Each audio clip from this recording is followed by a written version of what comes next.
मैं सभी विद्यार्थियों का आर्य क्लास यूट्यूब चैनल के अंतर्गत बहुत बहुत स्वागत, वेलकम और अभिनंदन करता हूं। डियर स्टूडेंट्स, आज की क्लास के अंतर्गत हमारा जो टॉपिक रहेगा वो समाजवाद के संदर्भ में रहेगा, ठीक है।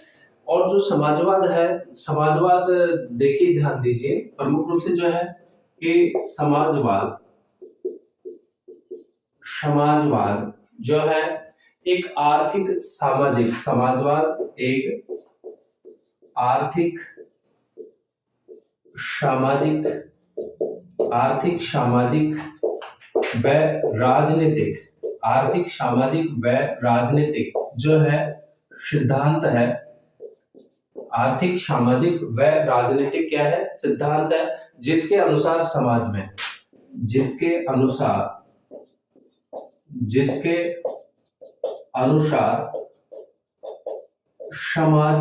जिसके अनुसार समाज में जो है उत्पादन वितरण समाज में उत्पादन वितरण समाज में उत्पादन वितरण व विनिमय के प्रमुख साधनों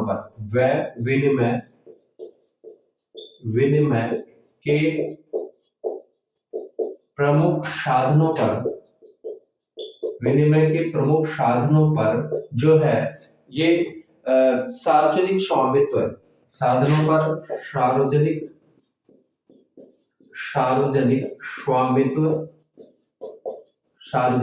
स्वामित्व व नियंत्रण की बात करता है, ठीक है। सार्वजनिक स्वामित्व व नियंत्रण जो है स्थापित करने की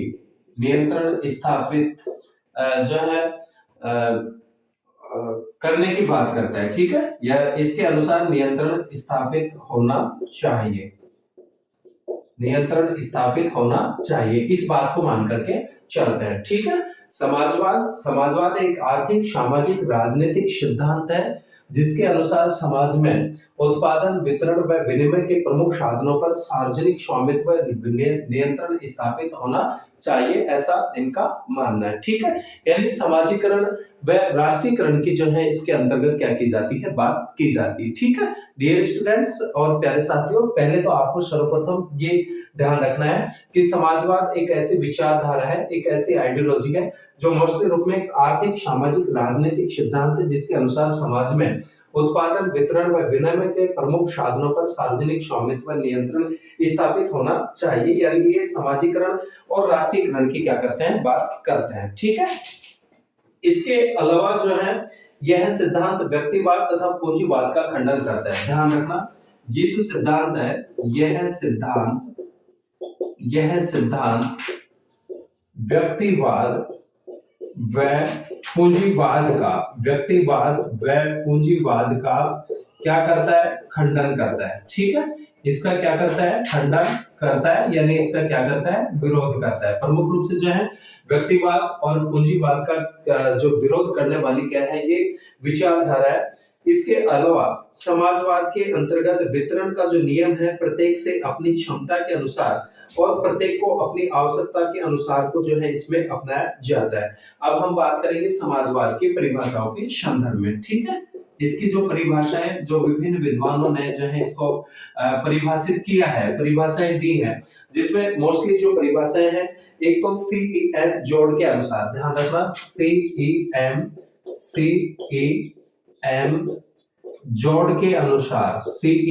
जोड़ के अनुसार ये आपको परिभाषा ध्यान रखनी है। इस विद्वान ने जो है परिभाषा दी है, इसको परिभाषित किया है और कहा है कि समाजवाद एक ऐसे टॉप के समान है, ठीक है।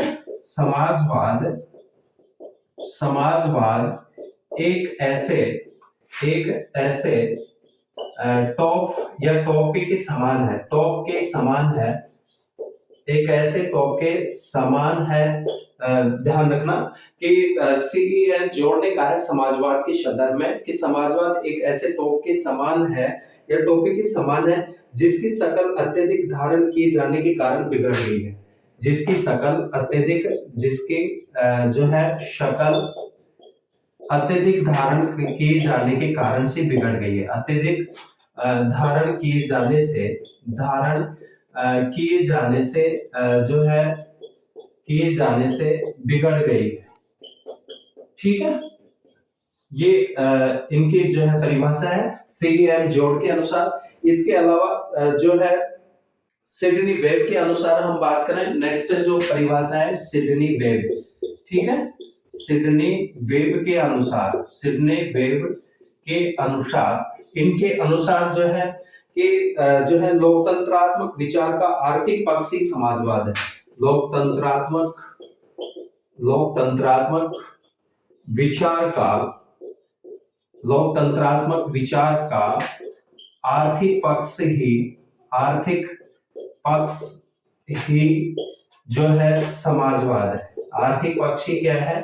समाजवाद है। ठीक है, ये किसके अनुसार? सिडनी वेब के अनुसार कि लोकतंत्रात्मक विचार का आर्थिक पक्ष ही क्या है? समाजवाद है। ठीक है डियर स्टूडेंट्स, फिर से बता दूं आपको, हम बात कर रहे हैं समाजवाद की। देखिए जहां पे भी वाद आता है, जैसे समाजवाद है, आतंकवाद है, फांसीवाद है, अराजकतावाद है, फेबियनवाद है, इसके अलावा नारीवाद है, इसके अलावा उदारवाद है, इसके अलावा मार्क्सवाद है, जहां पे भी वाद आता है मींस वो क्या होती है? विचारधारा होती है, सिद्धांतों में क्या होती है? उपज होती है, विचारों पर आधारित होती है। तो समाजवाद जो है वो भी क्या है? एक विचारधारा है।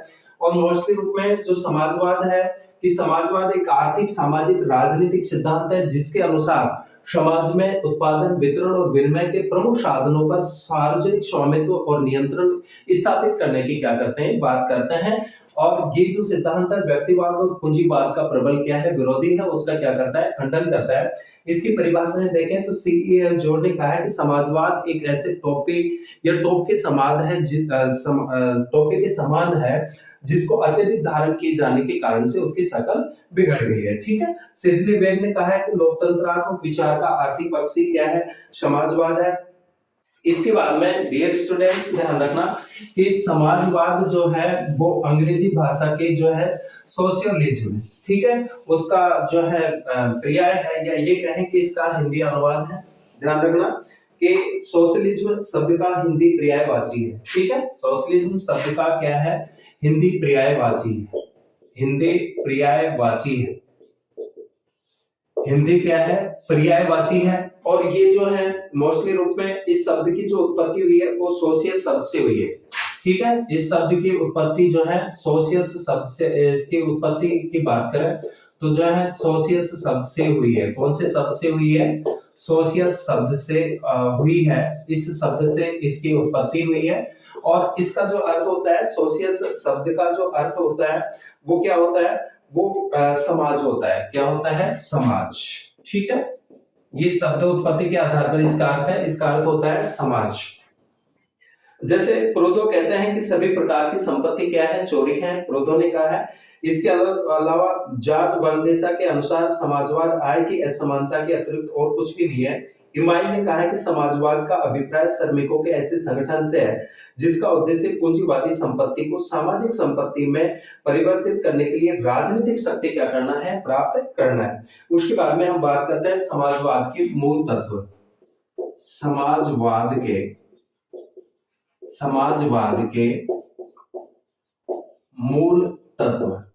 ठीक है, तो समाजवाद के जो मूल तत्व हैं इसमें एक तो जो है समुदाय आता है। ठीक है, किसको माना गया है? समुदाय को, कम्युनिटी को।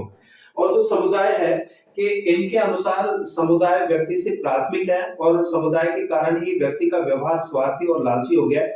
पूंजीवाद और व्यक्तिवाद को परिवर्तित करने की क्या मानते हैं? ये आवश्यकता मानते हैं। इसके बाद में सहयोग पर बल देते हैं। किस पर बल देते हैं? सहयोग पर, कोऑपरेशन पर। ठीक है, सहयोग। और सहयोग जो है कि व्यक्तियों के बीच सहयोग स्वाभाविक होता है लेकिन प्रतिस्पर्धा से नैतिकता का विकास नहीं हो पाता है। इसके अलावा समानता की बात करते हैं। समानता, इक्वलिटी। ठीक है, समानता के इनके अनुसार समाज में आर्थिक समानता आवश्यक है और विषमता प्राकृतिक नहीं होती अपितु समाज द्वारा निर्मित होती है तथा सभी व्यक्ति नैतिक रूप से समान होते हैं। सामाजिक वर्ग ये समाज को आर्थिक आधार पर विभाजित करते हैं, इस जाति, प्रजाति और धर्म के आधार पर समाज को जो है विभाजित नहीं करते हैं। इसके अलावा सामूहिक स्वामित्व की बात करते हैं कि समाजवादी निजी संपत्ति के क्या होते हैं? प्रबल विरोधी होते हैं। और क्योंकि उत्पादन सामूहिक होता है इसलिए लाभ का वितरण भी साझा होना चाहिए। निजी संपत्ति से समाज में विषमता पैदा होती है तथा व्यक्ति स्वार्थी हो जाता है, इसलिए संपत्ति पर समुदाय या राज्य के नियंत्रण की क्या करते हैं, बात करते हैं मोस्टली रूप में कौन, समाजवादी। ठीक है, इसके बाद में हम बात करें राज्य की जो प्रकृति है अराजकतावाद और समाजवाद के, इसके अंतर्गत जब हम देखते हैं, देखिए अराजकतावाद अनार्की शब्द का हिंदी अनुवाद है जो अनार्की शब्द से बना है, जिसका अर्थ होता है शासन का अभाव। ठीक है, अर्थात प्रत्येक प्रकार के शासन का क्या करना है, विरोध करता है कौन, अराजकतावादी। ठीक है, इसमें जो है कि समाजवादी विचारों का आरंभिक जो प्रयोग है या प्रारंभिक जो प्रयोग है, समाजवादी विचारों का प्रारंभिक प्रयोग और जो प्रारंभिक जो प्रयोग है इसके अंतर्गत जो है कौन कौन करते हैं, एक तो गैरेड वेस्टले, इसके अलावा विलियम गॉडविन, जोसेफ प्रोथो, इसके अलावा मिखाइल बाकुनिन और पेटर क्रोपोटकिन के विचारों में पाया जाता है, जिनके द्वारा राज्य को समाप्त करके और समानता स्थापित करने का विचार दिया गया है, इसलिए इनको क्या कहा जाता है, अराजकतावादी भी कहा जाता है इन विचारकों को। लेकिन समानता के समर्थन के कारण से जो है इनको समाजवादी भी कहा जाता है। ध्यान रखना किस किस को, एक तो गैरेट वेस्टले को, विलियम गॉडविन, जोसेफ प्रोथो, इसके अलावा मिखाइल बाकुनिन और पेटर क्रोपोटकिन के विचारों को जो है या इनको जो है अराजकतावादी भी कहा गया, लेकिन समानता का समर्थन करके के कारण इन विचारकों को जो है समाजवादी भी कहा जाता है। प्रारंभिक जो है इसका जो प्रयोग करता है उनके संदर्भ में अपन बात कर रहे हैं। इसके अलावा कल्पना लोकीय समाजवाद। ठीक है, नेक्स्ट कल्पना लोकीय समाजवाद, कल्पना लोकीय समाजवाद, कल्पना लोकीय समाजवाद। जो कल्पना लोकीय जो समाजवाद है, यूटोपियन सोशलिज्म की बात करें तो जो है कल्पना लोकीय समाजवाद का आरंभिक विचार प्लेटो के आदर्श राज्य में दिखाई देता है। ध्यान रखना विद्यार्थियों, प्लेटो के जो है आदर्श राज्य में दिखाई देता है, आदर्श राज्य में। प्लेटो यूनान के प्रथम जो है दार्शनिक इनको माना जाता है, और जो है प्लेटो के प्रमुख जो सिद्धांत, ये प्लेटो जो थे वो आदर्शवादी विचारक थे। ठीक है, इन्होंने आदर्श राज्य के सिद्धांत का प्रतिपादन किया था। मोस्टली रूप में जो है इनकी जो कृतियां हैं, रिपब्लिक है, क्रीटो है, मिनो है, सोफिस्ट है, अपोलॉजी है, दी लाज है। तो रिपब्लिक प्लेटो की महत्वपूर्ण जो है रचना मानी जाती है, और प्लेटो के आदर्श राज्य में जो है कल्पना लोकीय समाजवाद के विचार हमारे को जो है दिखाई देते हैं। और जो है जबकि ग्रे ने पहली बार समाजवादी शब्द को औद्योगिकीकरण के बाद में लोकप्रिय बनाया। ठीक है, लोकप्रिय किसने बनाया, ग्रे ने। ध्यान रखना, इन्होंने पहली बार समाजवादी शब्द को औद्योगिकीकरण के बाद में जो है लोकप्रिय बनाया। और थॉमस मूर, इसके अलावा कैंपनेला, फ्रांसिस बेकन, जेम्स हंटिंगटन ने 16वीं 17वीं सदी में एक ऐसे आदर्शवादी समाज की कल्पना की जिसमें पूर्ण समानता होगी और किसी प्रकार की विषमता नहीं होगी। ठीक है, ये कौन सा हो गया, ये कल्पना लोकीय समाजवाद। इसके बाद में समाजवाद का बौद्धिक आधार। नेक्स्ट हम देखते हैं समाजवाद का बौद्धिक आधार, समाजवाद का बौद्धिक आधार। ठीक है, और जो बौद्धिक आधार है, इसका जो समाजवाद का जो बौद्धिक आधार है, इसमें जो है मोस्टली रूप में कि फ्रांसीसी क्रांति के बाद, फ्रांस की जो क्रांति हुई थी 1789 में, उस क्रांति के बाद आधुनिक समाजवाद का प्रभावी रूप जो है मोस्टली रूप में फ्रांसिस बेवल्फ और फिलिपो मिकाइल के विचारों में विद्यमान है। इन दोनों को प्रेरणा देने वाले महान विचारक कौन थे, रूसो थे। ठीक है, इसको माना जाता है रूसो को।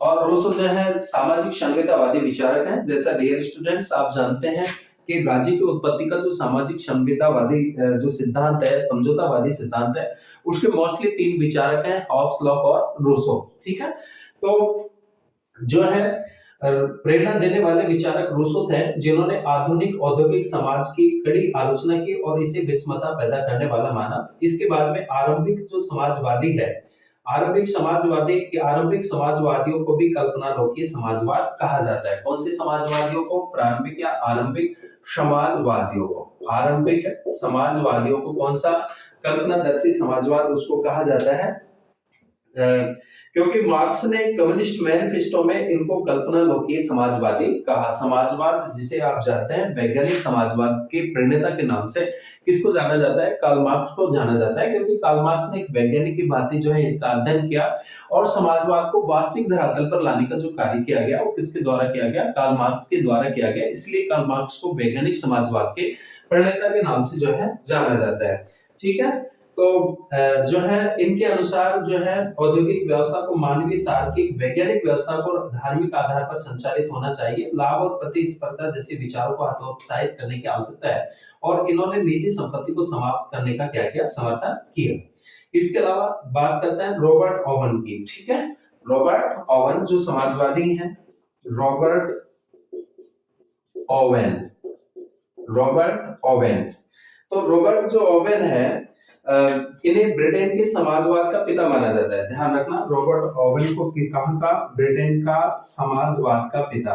ठीक है, ब्रिटेन में समाजवाद का पिता कहा जाता है इनको, ब्रिटेन में समाजवाद का क्या कहा जाता है, पिता कहा जाता है। ठीक है, ब्रिटेन में समाजवाद का जो पिता के नाम से जाने जाते हैं, किसको जाना जाता है, रॉबर्ट ओवन को।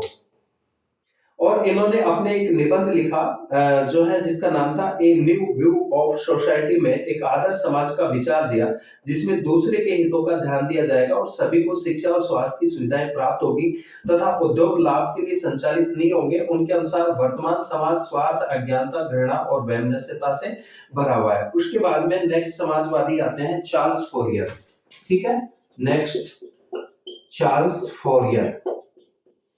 चार्ल्स फोरियर, चार्ल्स फोरियर के संदर्भ में देखें तो इन्होंने पूंजीवादी व्यवस्था का विरोध किया तथा आदर्श समाज का विचार the theory of the four moments का प्रतिपादन किया और इन्होंने एक समुदाय का निर्माण किया जिसका नाम फेनरक्स दिया, जिसमें पुलिस, वकील और सेना की कोई आवश्यकता नहीं होगी और सामाजिक जीवन अत्यधिक सद्भावनापूर्ण होगा। ठीक है, इसके बाद में क्रांति अथवा क्रमिक परिवर्तन।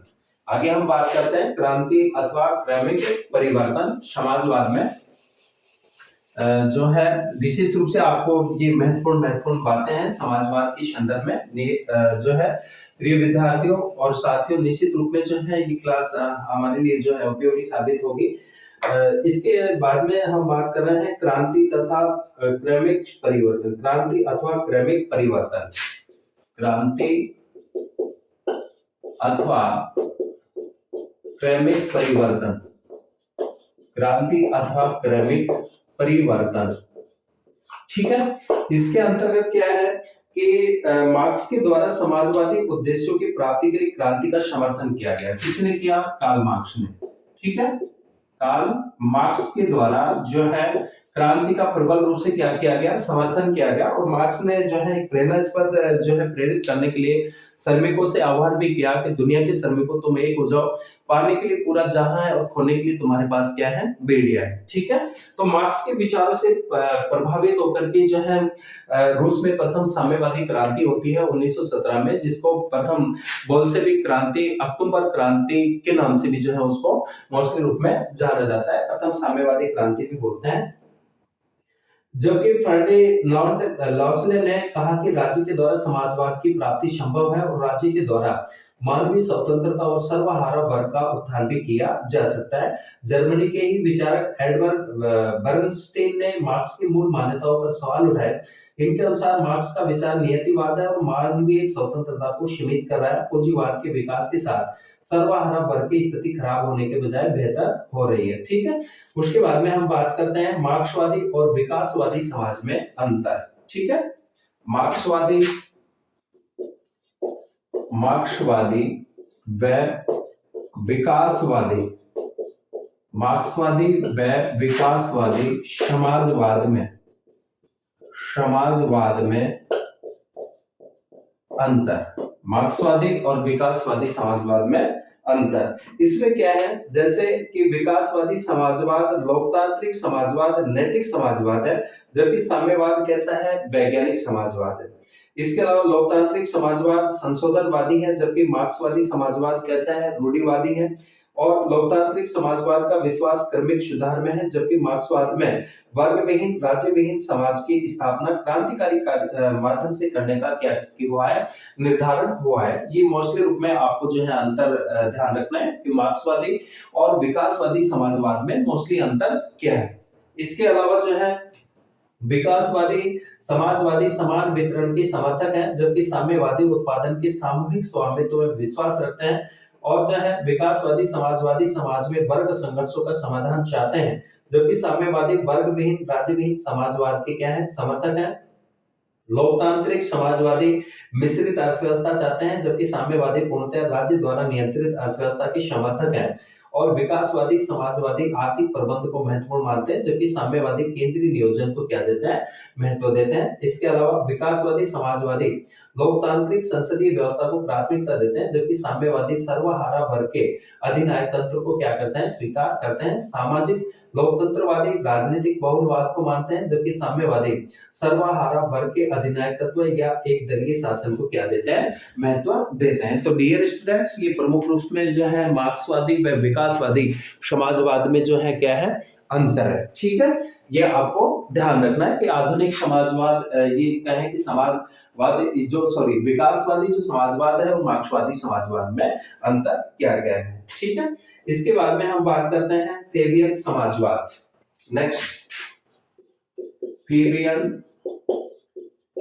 फेबियन समाजवाद। फेबियन समाजवाद और जो फेबियन समाजवाद है या समूहवाद लोकतांत्रिक समाजवाद भी जो है इसको कह सकते हैं। ब्रिटेन के फेबियन समाजवाद का नाम रोम के सैनिक फेबियस कंटेटर के नाम से पड़ा, जिसने युद्ध में क्रमिक तरीकों का जो है प्रयोग किया था।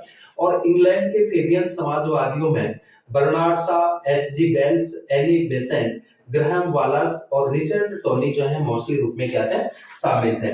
फेबियन समाजवाद ब्रिटेन के बुद्धिजीवियों की देन है। ये आपको विशेष रूप से ध्यान रखना है कि ब्रिटेन के बुद्धिजीवियों की क्या है, क्या मानी जाती है, इसको देन मानी जाती है। ब्रिटेन के बुद्धिजीवी, ठीक है, बुद्धिजीवियों की क्या है, देन है। बुद्धिजीवी जो वहां का जो शिक्षित वर्ग था, पढ़ा लिखा जो वर्ग था, उनकी क्या माना जाता है, इसको देन माना जाता है। और जिनके अनुसार क्रमिक शांतिपूर्ण संवैधानिक और लोकतांत्रिक तरीकों से समाजवाद की क्या हो सकती है, जो है प्राप्ति हो सकती है। इसको क्या कहा गया, फेबियन समाजवाद। इसके अलावा इनके अनुसार समाज में विषमता को दूर करने के लिए भूमि और पूंजी पर राज्य का सामूहिक नियंत्रण होना चाहिए। और जो है वस्तुओं का उत्पादन और वितरण सामूहिक हित के लिए होना चाहिए, निजी लाभ के लिए नहीं। फेबियन समाजवादियों ने मूल्यों के श्रम सिद्धांत को जो है अस्वीकार कर दिया। ये आपको विशेष रूप से ध्यान रखना है। इनके अनुसार समाज के मूल्यों का निर्माण समुदाय के द्वारा होता है और इन मूल्यों से प्राप्त लाभ पर समुदाय का नियंत्रण होना चाहिए। इसके अलावा ब्रिटेन के द्वितीय विश्व युद्ध के बाद लेबर पार्टी ने फेबियन समाजवादी मान्यताओं को व्यवहारिक रूप से लागू करने का प्रयास किया। फेबियन समाजवादी जे.एस. मिल, हेनरी जॉर्ज से प्रभावित है और स्वतंत्र तो भारत में भी फेबियन समाजवाद को जो है अपनाया गया, जिसे भारत में समाज का समाजवादी ढांचा भी जो है कहा जाता है। इसके बाद में हम बात करते हैं संशोधनवादी या विकासवादी समाजवाद। ठीक है, बर्नस्टीन ने मार्क्स की मूल मान्यताओं में क्या किया है, संशोधन किया है, ध्यान रखना। और बर्नस्टीन के अनुसार समाजवाद की प्राप्ति शांतिपूर्ण, क्रमिक और संवैधानिक ढंग से हो सकती है। इसके अलावा समाजवाद की प्राप्ति के लिए वर्ग संघर्ष क्रांति की आवश्यकता नहीं है। और इन्होंने मार्क्स की निम्नलिखित मान्यताओं में क्या कर दिया, परिवर्तन कर दिया। किसने, बर्नस्टीन ने। इनके अनुसार पूंजीवादी व्यवस्था के द्वारा पूंजीवाद के अंतर विरोधों का समाधान किया जा सकता है और पूंजीवाद प्रभावी होने के बाद सर्वहारा वर्ग की स्थिति और बेहतर हुई है। जिन देशों में पूंजीवाद का सर्वाधिक विकास हुआ वहां मध्यम वर्ग की स्थिति और शक्तिशाली हो गई। अतः पूंजीवादी व्यवस्था के विकास के परिणाम स्वरूप सर्वहारा वर्ग में वर्ग चेतना का विकास नहीं हुआ। ठीक है, नेक्स्ट आता है श्रम संघवाद। श्रम संघवाद, श्रम संघवाद, ठीक है, श्रम संघवाद। इसमें क्या है कि जो श्रम संघवाद है, ये जो है श्रम संघवाद फ्रांसीसी श्रमिक आंदोलन का एक भाग है और जो है जिसके मुख्य नेता जॉर्ज सोरेल है। ध्यान रखना, इसके प्रमुख जो नेता हैं कौन माने गए, जॉर्ज सोरेल। जॉर्ज सोरेल, ठीक है, कहां पे, फ्रांस में। श्रम संघवादी मार्क्स के राजनीतिक कार्यक्रमों के आलोचक हैं, परंतु उनकी क्रांतिकारी रणनीति के क्या रहे हैं, समर्थक रहे। कुछ विचारकों ने श्रम संघवाद को अराजकता का व मार्क्सवाद का जो है शिशु कहा और जो है श्रम संघवाद के अनुसार समाजवाद की प्राप्ति निम्नलिखित तरीकों से क्या हो सकती है, संभव हो सकती है, जिसमें एक तो क्या है कि इनके अनुसार राज्य बुजुर्गवा व मध्यम वर्गीय संस्था है और यह मूलतः पूंजीपतियों के शोषण का यंत्र है, इसलिए राज्य के विनाश के पश्चात ही समाजवाद की प्राप्ति होगी। भविष्य के समाज का मूल आधार ट्रेड यूनियनों का निर्मित होगा। ट्रेड यूनियन राज्य के स्थान पर कार्य करेंगे। हेलोवेल के अनुसार श्रम संघवादी समाजवाद के वर्ग संघर्ष की कल्पना केंद्रीय है। वर्गीय सुदृढ़ता को बनाए रखने के लिए यह राजनीतिक दलों और संसद में पूर्णतः अविश्वास रखता है। श्रम संघवादियों की क्रांति का तरीका मार्क्सवादियों से अलग है। इनके अनुसार पूंजीवादी व्यवस्था के विरुद्ध निरंतर आक्रमण करना होगा, इसलिए ये तोड़फोड़ में विश्वास रखते हैं तथा हिंसा को आवश्यक ही नहीं बल्कि क्या मानते हैं, नैतिक ही मानते हैं। इसके बाद में नव संशोधनवाद आता है जो कि तीसरा मार्ग जो है इसको जो है माना जाता है। नव संशोधनवाद की बात करें तो 1980 के दशक के बाद समाजवादी दलों ने नया सुधारवादी दृष्टिकोण अपनाया, जिसको नव संशोधनवाद के नाम से जो है इसको मोस्टली रूप में जाना जाता है। ये आपको विशेष रूप से प्रिय विद्यार्थियों जो है ध्यान रखना है। नव संशोधनवाद कब, 1980 के दशक के बाद में, और परंपरागत समाजवादी अवधारणा में महत्वपूर्ण परिवर्तन किया। व्यवहारिक रूप में तीसरे मार्ग का प्रयोग अमेरिकी राष्ट्रपति बिल क्लिंटन और ब्रिटेन के प्रधानमंत्री टोनी ब्लेयर ने किया। ये आपको विशेष रूप से ध्यान रखना है और इसी के साथ इसे अन्य राज्यों में भी जो है स्वीकार किया गया, जिसमें नीदरलैंड, इटली, न्यूजीलैंड, जर्मनी आदि हैं। नव संशोधनवादियों पर अनेक विचारधाराओं का प्रभाव पड़ा, जिसमें सामाजिक लोकतंत्र, आर्थिक उदारवाद, समुदाय, सामाजिक रूढ़िवाद प्रमुख है। और तीसरा मार्ग कोई व्यवस्थित विचारधारा नहीं है, अभी तो विभिन्न विचारों और मूल्यों का समन्वय है। तीसरा मार्ग नव उदारवाद, पूंजीवाद और परंपरागत समाजवाद के मध्य का क्या है, मार्ग है। इसके अलावा ब्रिटेन की लेबर पार्टी ने वर्ष 1995 में अपने दल के संविधान में गतिशील बाजारवादी अर्थव्यवस्था को स्वीकार किया। अतः तीसरे मार्ग के समर्थक नव उदारवादी नीतियों और बाजारवादी व्यवस्था को स्वीकार करते हैं और इसी के माध्यम से सामुदायिक भलाई का प्राप्त करना चाहते हैं। तीसरे मार्ग में समाज के संघर्षात्मक दृष्टिकोण के बजाय सहमति पर क्या देते हैं, ये मोस्टली रूप में जो है बल देते हैं। ठीक है। इसके अलावा जो है ज्ञान आधारित अर्थव्यवस्था में वस्तुओं के वितरण के बजाय लोगों की क्षमताओं कुशलताओं में वृद्धि करने की आवश्यकता है और इनके अनुसार सभी को अवसर की समानता व सुरक्षा प्राप्त होनी चाहिए, जिससे लोगों में आत्मनिर्भरता बने। ठीक है। तो डियर स्टूडेंट्स, आज हमने मोस्टली रूप में जो समाजवाद है उसके संदर्भ में आपने बात की, समाजवाद का अर्थ क्या होता है, इसके मोस्टली तत्व और फिर जो है समाजवाद के विभिन्न रूप। ठीक है। नेक्स्ट क्लास में मिलते हैं नेक्स्ट एक नए टॉपिक के साथ में। तब तक सभी विद्यार्थियों, साथियों और सभी मित्रों का बहुत बहुत धन्यवाद।